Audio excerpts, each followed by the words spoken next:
அதே மாதிரி தான் இங்கே ஃபுல்லாகவே தட்டு போட்டிருக்கோம். அங்கே போன தட்டை அப்படியே இங்கே போட்டு கொடுத்து ஃபுல்லாக ஒரு ஸ்டோரேஜ் ஸ்பேஸ் நிறையாவே கொடுத்துருக்கோம்.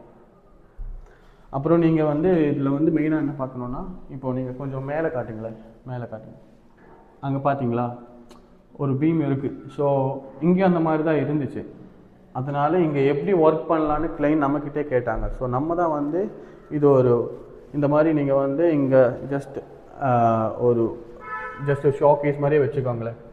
இதில் நீங்கள் வந்து ஃப்ளவர் வைஸோ இல்லைனா லைட்ஸோ ஷீல்டோ உங்களுக்கு டாஃபிஸோ என்ன வேணாலும் வைக்கலாங்க. ஸோ அதுக்கான ஒரு பிளேஸ் இங்கே கொடுத்துட்டு இதை கவர் பண்ணியிருக்கோம். அவங்க இங்கேயோ ஏதாவது பாக்ஸ் மாதிரி போடுங்கன்னு சொன்னாங்க. இந்த மாதிரி பாக்ஸ் போட்டால் இங்கே பார்த்தீங்கன்னா ஒரு பே விண்டோ இருக்குது. இங்கே வந்து சிட்டிங் ஏரியா. ஸோ அதுக்கு டிஸ்டர்ப் ஆகும். இப்படி வந்து உட்காரும்போது இங்கே ஒரு பாக்ஸ் மாதிரி இருந்தால் அதுக்கு டிஸ்டர்ப் ஆகும். அது லுக் வைஸாகவும் நல்லா இருக்காது. அதனால் நம்மளே வந்து கிளைண்ட் கிட்டே இப்படி பண்ணி தரோங்க, பண்ணதுக்கப்புறம் பாருங்கன்னு சொன்னாங்க. அவங்க ரொம்ப ஹாப்பி இந்த மாதிரி பண்ணதில்லை. ஸோ இதில் நீங்கள் பார்த்தீங்கன்னா டபுள் சைடும் நம்ம இந்த மாதிரி ஷீட் போட்டுட்டு இங்கே கம்ப்ளீட்டாக கவர் பண்ணி கொடுத்துருக்கோம். இது வந்து ஃபிக்ஸடாக போட்டிருக்கோம். ஓகே, ஸோ ஒரு பியூட்டிஃபுல்லான வார்ட்ரோப் நம்ம இங்கே பண்ணி கொடுத்துருக்கோம் ஃபஸ்ட் ஃப்ளோரில் மாஸ்டர் பெட்ரூமில்.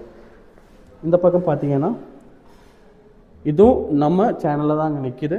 ஏன்னா இங்கே கிரானைட் போட்டிருக்காங்க, அலுமினியம் ஃப்ரேம் மேலே கிரானைட் போட்டிருக்காங்க. நீங்கள் பார்க்கலாம் சூப்பராக ஸ்ட்ராங்காக இந்த மாதிரி உட்காரத்துக்கெல்லாம் உங்களுக்கு ரொம்ப ஹெல்ப்பாக இருக்கும். இந்த மாதிரி பே விண்டோலாம்